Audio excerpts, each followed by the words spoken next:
teknôlôjia mpifandraisana kosa tsy maintsy roso amin'ny fanatsarana ny fanomezana tolotra ireo tambazotra mpifandraisana lehibe misehatra eto Madagasikara tsoatsy hoy ny Artec. Mandaly fampiofanana momba ny fanatsarana ny tolotra fanomezana fafampo ny mpanjifa ireo tambazotra mpifandraisana mandritra ny efatrandro ny fikambanana iraisam-pirenena momba ny fifandraisan-davitra na ny UIT no mitaky ny fisian'ny tolotra tsara ho an'ny mpanjifa tsy mifono aratra isy ny fanaramasy ny fanasaziana aorian'ny fampiofanana hoy ny Artec fanazavanary. Tsy mitsaha mitombo isan'andro ny fitarainan'ny mpanjifa manoloana ny olona menjady amin'izy ireo amin'ny tolotra omeny ny tambazotra mpifandraisana fa na tsy hita tampoka tolotra lany ho azy ankoatr'izay tsy fatomombana ny antso mazana tsy tokony andovola amin'ny mpanjifa raha tsy efa mandeha ny resaka amin'ny olona roa hoy ny iraky ny fikambanany iraisam-pirenena momba ny fifandraisan-davitra tonga eto Madagasikara. Ce qu'on attend des participants chez les opérateurs, c'est d'améliorer les performances de leur réseau et d'avoir un regard particulier sur la qualité d'expérience, c'est-à-dire le ressenti par les usagers,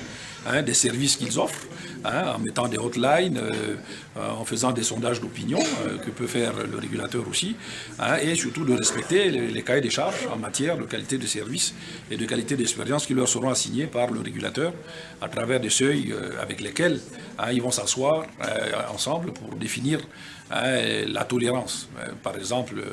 si on prend un exemple très simple, si vous dites que sur 100 appels, il faut que 95 appels aboutissent, ça fait un seuil de tolérance de 5%. Donc 5 appels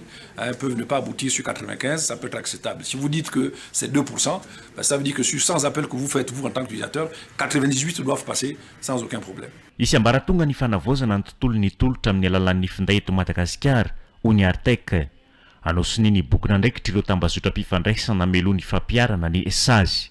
Zany hoe rahatsika hoe tsara ny appel raha ohatra ka araple ohatra teo 98% ohatra mireusir fa tsy misy miteny ohatra hoe 82% azy no mireusir dia ataony hoe tsara ny anay ny réseau tsy zay zany le izy fa hoe uniformisation dia izay koa nafahantsika apahana amin'ny any ivelany any amin'ny qualité de service aorianao zany dia ho afaka ampitaina amin'ny any ivelany ilay qualité de service eto amintsika ny fandehan'izy ity zany aoriana zao zany dia misy aloha zany atao hoe nouveau indicateur de qualité de service zay opetrakay dia omena ny opérateur dia aveo zany isy indray ny fanaramasy avy aty amin'ny